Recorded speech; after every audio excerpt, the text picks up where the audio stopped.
materi berikut mengenai hal-hal yang perlu diperhatikan dalam pelaksanaan kontrak yang sesuai dengan hukum. Dalam pelaksanaan suatu kontrak, hal yang perlu diperhatikan oleh setiap pihak adalah melaksanakan kewajiban dari masing-masing pihak sehingga tidak ada pihak yang merasa dirugikan di dalam pelaksanaan kontrak tersebut. Yang patut diketahui oleh masing-masing pihak adalah terkait keterlambatan pemenuhan kewajiban, ketidakmampuan melaksanakan sebagian kewajiban, dan ketidakmampuan melaksanakan semua kewajiban dalam kontrak tersebut. Apabila salah satu pihak tidak mampu memenuhi kewajibannya, maka pihak tersebut harus memberitahukan terhadap pihak yang seharusnya menerima hak tersebut. Bentuk-bentuk pertanggungjawaban yang harus dilakukan pihak yang tidak memenuhi kewajibannya adalah dengan mengirimkan surat keterlambatan mengenai ketidakmampuan untuk memenuhi kewajibannya. Isi dari surat keterlambatan pemenuhan kewajiban tersebut adalah kendala yang dihadapi dalam pemenuhan kewajiban tersebut, serta penjadwalan pemenuhan kewajiban dengan menyebutkan waktu pemenuhan kewajiban tersebut. Demikian sebaliknya, pihak yang seharusnya menerima pemenuhan kewajiban juga dapat menyampaikan pemberitahuan kepada pihak yang akan memenuhi kewajiban tersebut untuk segera memberikan prestasinya. Pihak yang belum menerima haknya dapat memberitahukan kepada pihak tersebut baik secara tertulis maupun secara lisan. Bentuk tertulis dari pemberitahuan tersebut sering disebut dengan surat peringatan, surat pemberitahuan atau somasi. Dalam sebuah somasi umumnya memuat mengenai pemberitahuan mengenai kewajiban yang seharusnya dilaksanakan dan memberitahukan bahwa kewajiban yang telah jatuh tempo, serta memberikan waktu sebagai kesempatan bagi pemenuhan kewajiban tersebut dengan menyebutkan tanggal dan waktu pemenuhannya. Dalam pelaksanaan suatu kontrak, terkadang ada hal-hal yang belum diatur, maka dalam kontrak dikenal beberapa istilah mengenai hal tersebut. Antara lain, yang pertama, adendum. Adendum merupakan suatu permufakatan yang dilakukan oleh kedua belah pihak untuk membicarakan hal-hal yang belum diatur pada saat pelaksanaan kontrak tersebut. Hal-hal yang belum diatur tersebut harus dituangkan secara tertulis, sama seperti kontrak yang telah mereka buat. Pengaturan inilah yang disebut dengan adendum. Yang kedua, keadaan kahar atau force majeure.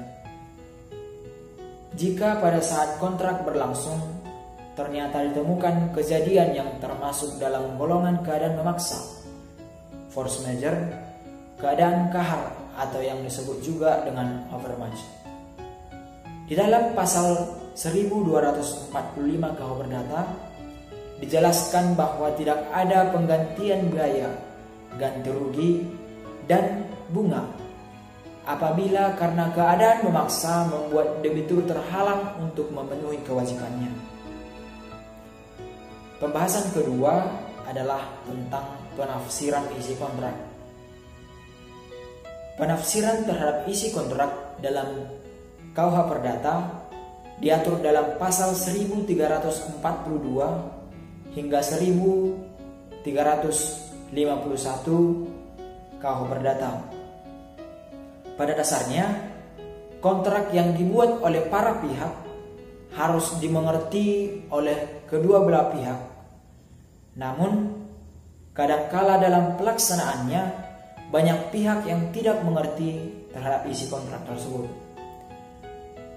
Di dalam pasal 1342 KUH Perdata menyebutkan bahwa jika kata-kata di dalam kontrak telah jelas maksudnya, tidak diperkenankan untuk menyimpang dari isinya, sehingga para pihak harus melaksanakan kontrak tersebut dengan itikat baik dan memenuhi prestasi yang dijanjikan.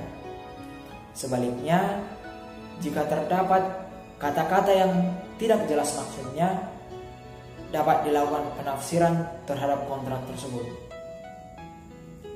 Tetapi dalam hal menafsirkan maksud isi kontrak tersebut, maka terdapat beberapa aspek yang harus diperhatikan.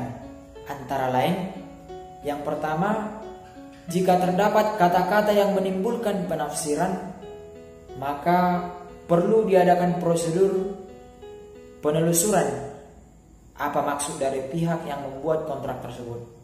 Ketentuan ini diatur dalam pasal 1342 KUH Perdata. Yang kedua, jika terdapat kata-kata yang memberikan berbagai penafsiran, dilakukan penyelidikan akan pengertian yang memungkinkan kontrak tersebut dapat dilaksanakan.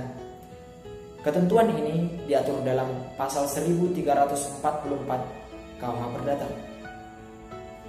Yang ketiga, jika kata-kata dalam perjanjian diberikan dua macam pengertian, harus dipilih pengertian yang paling selaras dengan sifat perjanjian tersebut. Ketentuan tersebut diatur dalam pasal 1345 KUH Perdata. Yang keempat, jika terdapat kata-kata yang memberikan berbagai penafsiran, harus ditafsirkan menurut kebiasaan daerah tempat dibuatnya kontrak tersebut. Ketentuan ini diatur dalam pasal 1346 KUH Perdata.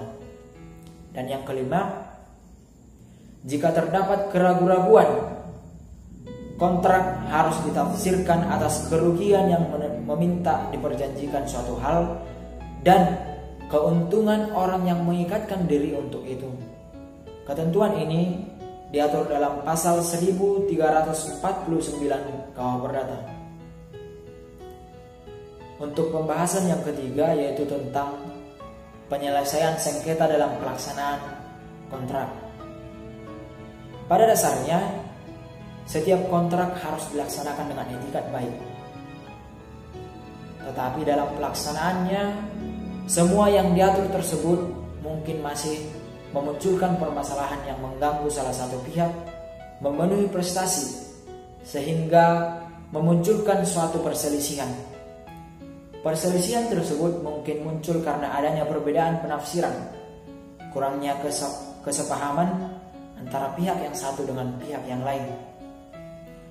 Jika terdapat permasalahan dalam pelaksanaan isi kontrak tersebut, ada beberapa cara yang dapat dilakukan para pihak untuk menyelesaikannya. Yang pertama, dengan musyawarah. Cara penyelesaian musyawarah dalam pelaksanaan kontrak yang paling dianjurkan adalah musyawarah. Kenapa? Karena para pihak dapat bertatap muka langsung dan menyelesaikan permasalahan secara langsung tanpa melalui atau mendapat intervensi dari orang lain. Untuk penyelesaian yang kedua, secara litigasi. Upaya penyelesaian permasalahan kontrak melalui litigasi adalah upaya penyelesaian dengan mengajukan proses penyelesaian ke pengadilan. Tetapi sisi negatif dari penyelesaian ini adalah timbulnya ketidakharmonisan dari hasil keputusan dalam penyelesaian secara litigasi, serta biaya untuk proses ini tidak murah dan prosesnya memakan waktu yang sangat lama. Untuk penyelesaian yang ketiga, yaitu secara alternatif penyelesaian sengketa. Hal ini merupakan cara penyelesaian sengketa melalui prosedur yang disepakati oleh para pihak, yakni penyelesaiannya di luar pengadilan dengan cara konsultasi, negosiasi, mediasi, konsolidasi, atau penilaian ahli. Penyelesaian sengketa secara non-litigasi dapat diselesaikan dengan itikat baik. Proses penyelesaian dilaksanakan dengan pertemuan langsung dalam waktu paling lama 14 hari dan hasilnya dibuat dalam kesepakatan tertulis. Jika cara tersebut tidak dapat menyelesaikan masalah tersebut, maka langkah yang dapat dilaksanakan adalah dengan menunjuk satu orang mediator dengan jangka waktu penyelesaian adalah 14 hari. Apabila dengan menunjuk mediator permasalahan tersebut juga tidak dapat diselesaikan, maka para pihak dapat menghubungi sebuah lembaga arbitrase untuk menyelesaikan permasalahan tersebut.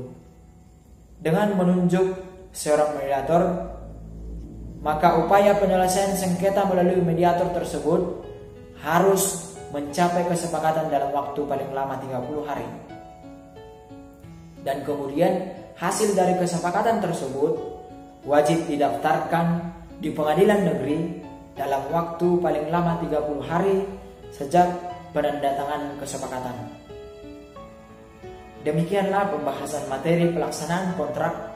Semoga pembahasan ini bermanfaat bagi sahabat hukum Indonesia, serta jangan lupa dukung terus channel ini untuk memberikan pengetahuan lebih banyak lagi tentang hukum Indonesia.